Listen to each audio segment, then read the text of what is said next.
Siang itu gue dapat kabar kalau ada saudara gue yang meninggal. Saudara gue ini tinggal di desa sebelah, dan rumahnya cuma 3 meter dari rel kereta api. Gue pun langsung bergegas ke sana untuk bantuin proses pemakamannya. Seperti biasa, kalau ada yang meninggal, pasti diadakan pengajian. Gue disuruh bapak gue untuk mewakili dia di pengajian, karena bapak gue sibuk kerja. Pengajiannya diadakan setiap habis Isya, sekitar jam 8 malam. Dan gue juga ikut bantuin persiapannya. Kadang-kadang, gue harus pulang larut malam, karena gue nggak bisa nginep. Besoknya gue harus kuliah. Hingga pada suatu malam, jam hampir menunjukkan pukul ke-12. Gue keasikan ngobrol sama saudara-saudara gue yang berkumpul di situ. Awalnya gue pengen pulang lebih awal, tapi nggak enak rasanya minta izin pas mereka lagi asyik ngobrol. Akhirnya, setelah suasana mulai agak jenuh, gue pun pamit untuk pulang. Perjalanan pulang ke rumah bisa lewat jalan kampung yang memakan waktu sekitar 1 jam jalan kaki. Tapi, kalau lewat rel kereta api, gue bisa sampai cuma dalam waktu 20 menit. Karena udah ngantuk banget, gue memutuskan untuk lewat rel aja, biar cepat sampai rumah. Sebetulnya, gue udah sering lewat rel kereta itu. Biasanya sih, sore atau siang hari, karena masih banyak orang yang beraktivitas di sekitar situ. Ada yang cari rumput buat pakan ternak, atau sekadar lewat juga. Namun, malam itu terasa berbeda. Begitu sepi, nggak seperti biasanya. Mungkin karena udah larut malam, suasana tambah dingin, dan gue mulai merasa agak takut. Hanya suara jangkrik yang menemani langkah gue. Hingga akhirnya, di tengah perjalanan, gue melihat seorang wanita yang jongkok dengan rambut terurai dan kepala tertunduk. Awalnya, gue pikir itu mungkin warga kampung yang sedang buang air besar di sekitar rel. Di kampung itu, banyak rumah yang nggak punya WC, jadi orang-orang biasa buang air di tempat terbuka.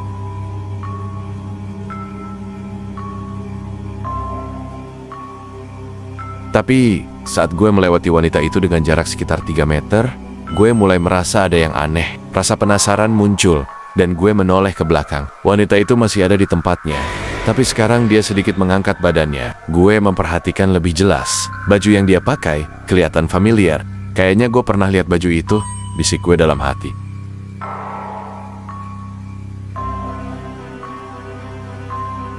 Baru setelah gue berjalan sekitar 5 meter lagi, gue menengok ke belakang untuk memastikan apakah ada kereta yang lewat. Dan di saat itulah, gue melihat sesuatu yang bikin jantung gue serasa mau copot.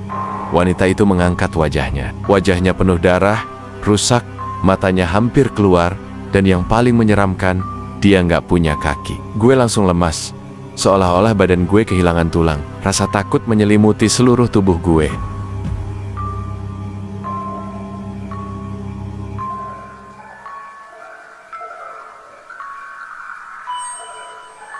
Dengan sisa tenaga, gue berusaha terus melangkah.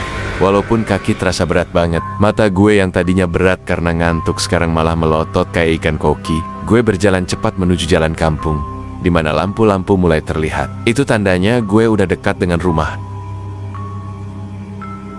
Gue terus memaksa diri untuk jalan, sampai akhirnya tiba di rumah. Tapi kejadian tadi nggak bisa gue lupakan. Wajah wanita itu terus terbayang-bayang. Gue baru sadar, wanita itu adalah korban kecelakaan kereta api beberapa waktu lalu. Gue juga ingat, waktu kecelakaan itu terjadi, gue ikut menolong. Gue mengumpulkan potongan tubuhnya yang berserakan, termasuk batok kepalanya. Tempat dia menampakkan diri pun adalah tempat di mana tubuhnya ditemukan waktu itu.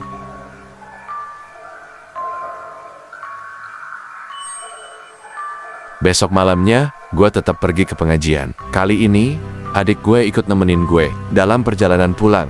Meskipun lebih tenang karena ada teman, bayangan kejadian malam sebelumnya terus menghantui gue. Dan malam itu, kejadian seram lainnya terjadi lagi.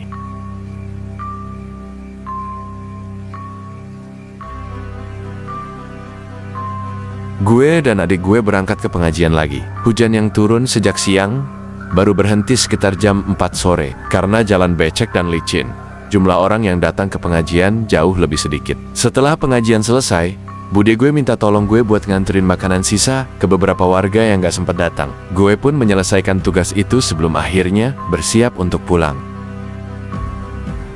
Kali ini, gue gak mau kejadian seram kemarin malam terulang. Walaupun gue ditemani adik gue, tetap saja ada rasa takut yang mengintai. Jalan kampung terlalu jauh dan pasti becek banget.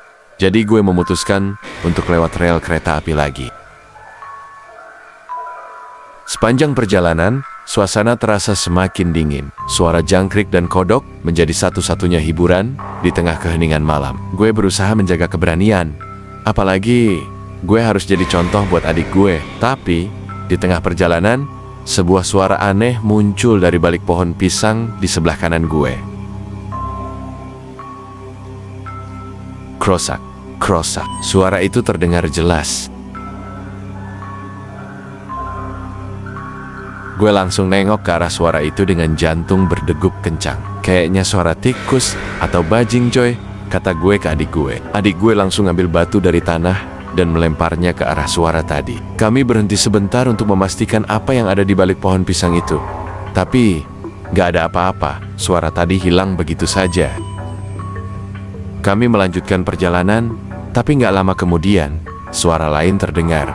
Kali ini lebih jelas, suara seperti seorang wanita menangis pelan, merintih kesakitan.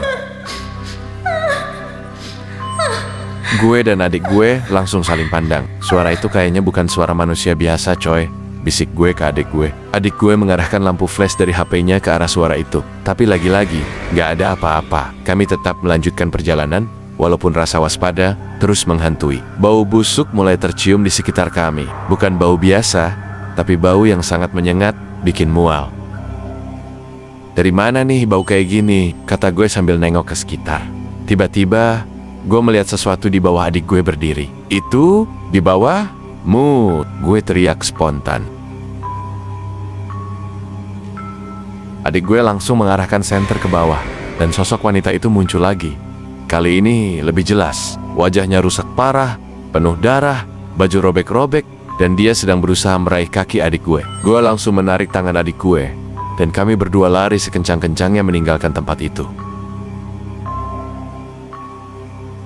Kami terus berlari tanpa menoleh ke belakang. Lampu-lampu rumah warga mulai terlihat, menandakan kami sudah dekat dengan desa. Namun, rasa takut itu tetap ada. Penampakan tadi seolah terus mengikuti kami.